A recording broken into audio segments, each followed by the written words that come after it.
All right, so I'm here with Danny Dignan from Imaginate and a developer for the Dragon libraries, and just kind of get to know his first Dragon release, which is Tactile Drums Volume 1. Tell me about this. Tell me about the library. Like what was your inspiration? And I see fire, metal, tech, water, wood. If you could explain that a little bit, how that actually works, that'd be great. Yeah, sure. So tactile drums, tactile being just felt, like the texture.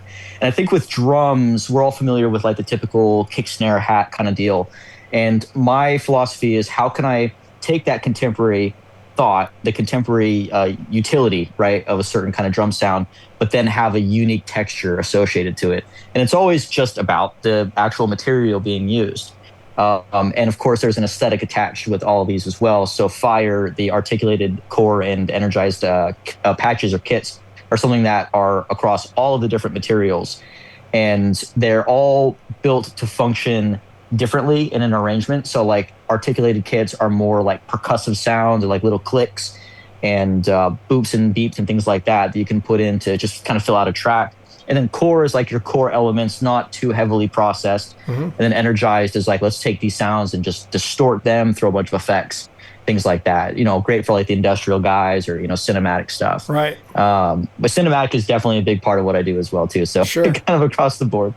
But yeah, so fire, just whatever aesthetic in my mind, fire is just like burnt to a crisp, kind of industrial. Mm-hmm. Energy, things like that. And then metal, industrial again, and metallic tech is like futuristic. Sure. Water, a little bit more fluid, and then wood is a little bit more dry. So Okay. like knock on a piece of wood, basically. Yeah. Yeah. Cool. More hollow. So when I'm looking at the articulated kit, I'm just growing up chromatically.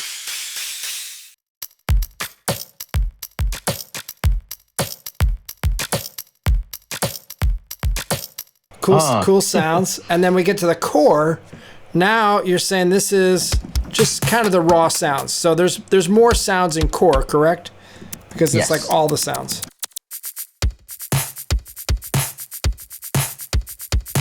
One thing in production is you have to be a good finger drummer if you're going to survive. And a lot of people are not.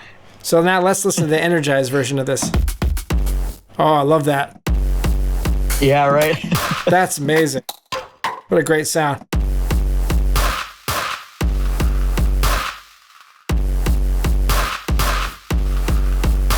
That's awesome. Cool, man. Yeah. I love that. That's such a fearsome sound. Nice. All right, let's take a look at metal here. I've been using that particular kick across a bunch of records right now. It's so good. It's so good. Now, it's just fair to point out that you did put some effects on this, so if people want a drier sound, they can obviously take the effects off.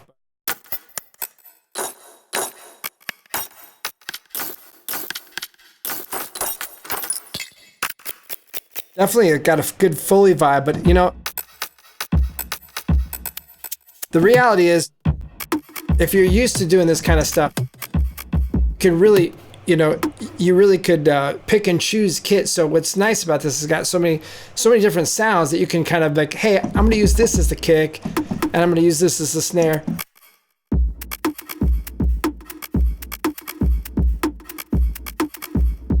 Totally works. And that's only a few of the keys that are sampled here.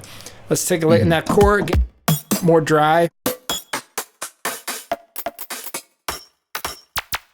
One of the things that I noticed is like there's some cool ways to kind of do kind of like a,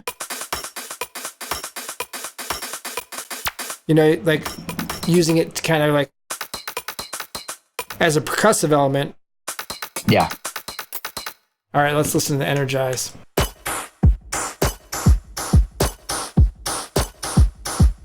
Just gives a nice like custom sound to it. So tech is kind of more inspired by electronics, right? Yeah, exactly.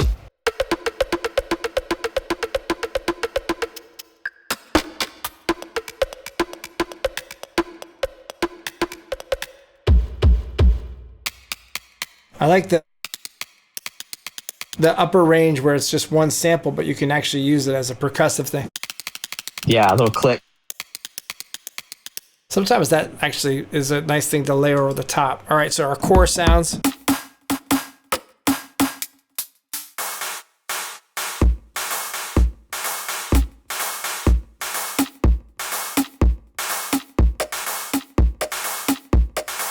Very cool. Now let's get with the energize.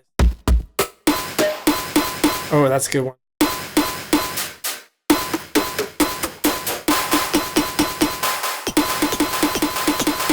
Very cool. So the water you're saying is more of a flow. Explain that a little bit. Yeah, so like these other sounds, tech, metal, and fire, there's an element of like energy and ephemeral, things like that, just more zippy and fast. Where this one, I wanted to have this mindset of a little bit more relaxed, a little bit more flowing kind of nature. I mean, there's still going to be like shorter hi-hat sounds and whatnot, but not so like punchy, I suppose. Right, not so aggressive. Yeah.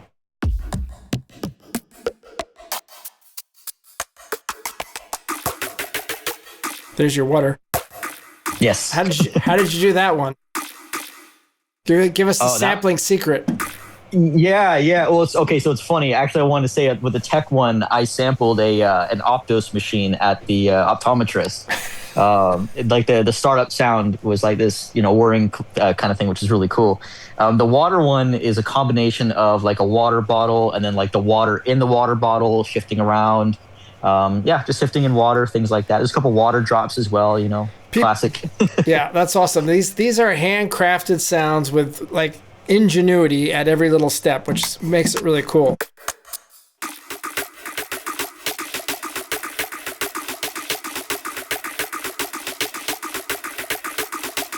Just use that as your bass percussion, then you could, bring the rest of it in. So these are more the dry. I love that. And then we hype them up. Ooh, this is a good one.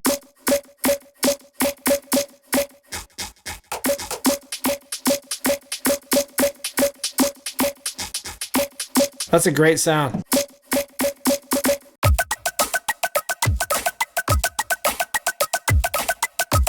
I love this. Okay, so now we got wood. Again, more of... Yeah, a little bit dustier. Yeah, definitely feel that. That's cool too, because you know. Nice.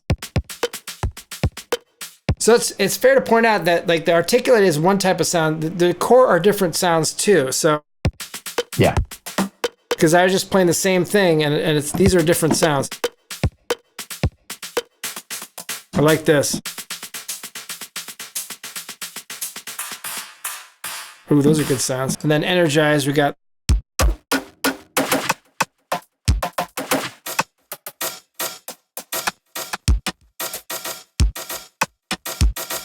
And I think what's cool is like if you listen to the demo on the page, you can hear it really flushed out in a track and how this really works. And I think the cool thing about this is when you're dealing with drums, like you kind of want something unique. There's a lot of stuff out there. This gives it a nice little flair of things that are, they're atypical. And I think with that, people go like, oh, like everybody's heard every 808 on the planet, like ad nauseum. But like this is like, okay, we could use this to do something that sounds unique, And I think that's the great thing about you being a sound designer. And really samplers in general are sound designers, because if you've sat enough where you sit and record things for hours and, sit and edit it and then map it to a key, you start to get really good at doing it and trying to figure out how you can morph things into each other and make these cool new sounds and whatever. So this has a lot of that element in it, which is really nice because now I can dial this up. In fact, on my Solstice Blue demo, I used your drums. Oh, really? I did. I used your drums because I just needed something to move it along. And because Solstice Blue is so sound designy, pad kind of ethereal, out there, otherworldly, it needed something to ground it. And I'm like, I used your drums to make that demo. So it is a very usable plugin. Nice. I'm honored. No, it's cool. Yeah. I mean, if you go to the website and there's a little track in there and your drums are there. I just found that yours were perfect for making it. So those of you who are looking for something that's unique, like this is something that's unique. This is going to get you to stand out. And Danny did a great job on this, and you should get this library. Any last thoughts on this or anything else you want to just kind of sign off on? I think you pretty much covered it, man. These are 5 different kits, basically, that are easy to use on their own for whatever you're working on. You can put them together. The demo track that I made combines all the kits across the board. So really, there's so much usability, and that was the point. And that's one of the things that I really love about Dragon 2 is that it's just immediately usable.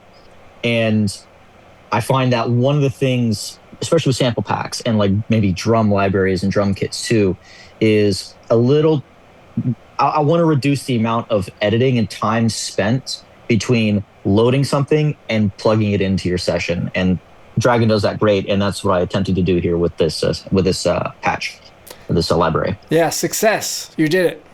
Cool, man. And well, that's the whole point of Dragon, I think, is just to literally drag in things and start messing with them. It was to remove the barriers. I mean, the other day, I was in an unnamed sampler. It was actually Logic multi-sampler, so I'm going to name it anyway. But I literally, like, I wanted to drag things in, and I'm like, I've used this thing for 30 years, and I can't get it to do what I want to do. That's the whole point of Dragon, just to get it to, like, let's go, off to the races. So that's right. That's right. I'm glad that you're on the platform, and we're looking forward to future releases of things that you're going to do for Dragon libraries. And you're a talented sound designer. I'm really happy to have you on board. And so if you're watching this video, you should definitely get this library. It's worth every penny, and you will enjoy it. So, Danny, thanks for the time today. I appreciate you being able to explain it. Loved hearing your history. Loved hearing how you started. Reminded me a lot of myself when I was getting started. So, right on, man. Yeah. Thanks for having me, George, and thanks for all the kind words. Yeah, it's been a lot of fun putting this library together. Thanks again. All right. Thanks. Take care. Take care.